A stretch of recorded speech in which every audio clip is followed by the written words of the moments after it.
iTrans demo. Admin login for iTrans. You can input ID and password to log in.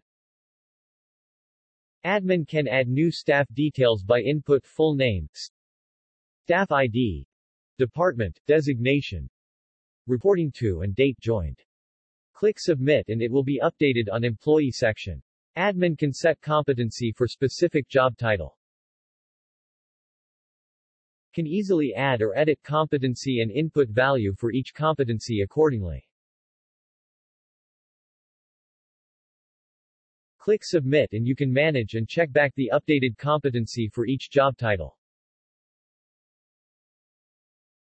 For example, the competency update for executive job title previously already being updated here.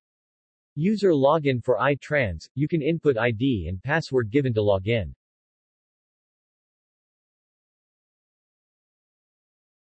After that, you can see a list of staff under you and also your own details at the Employee section.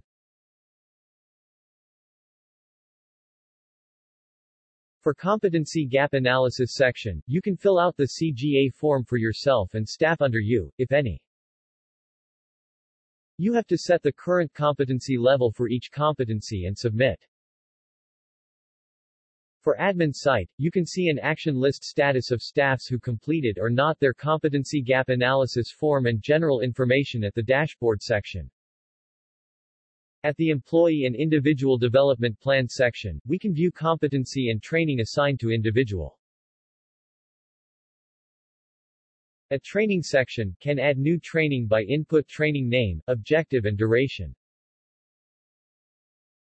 Then, go to Competency section and choose a competency to add training and required gap level needed by the competency. For Report and Analysis section, can view competency with highest number of staff with gap data and can also print it. It can also be filter based on job title. You can also print or save it as PDF. That's all for the demo. You can also request to add any other features if you want. You can contact us at the information below. Thank you.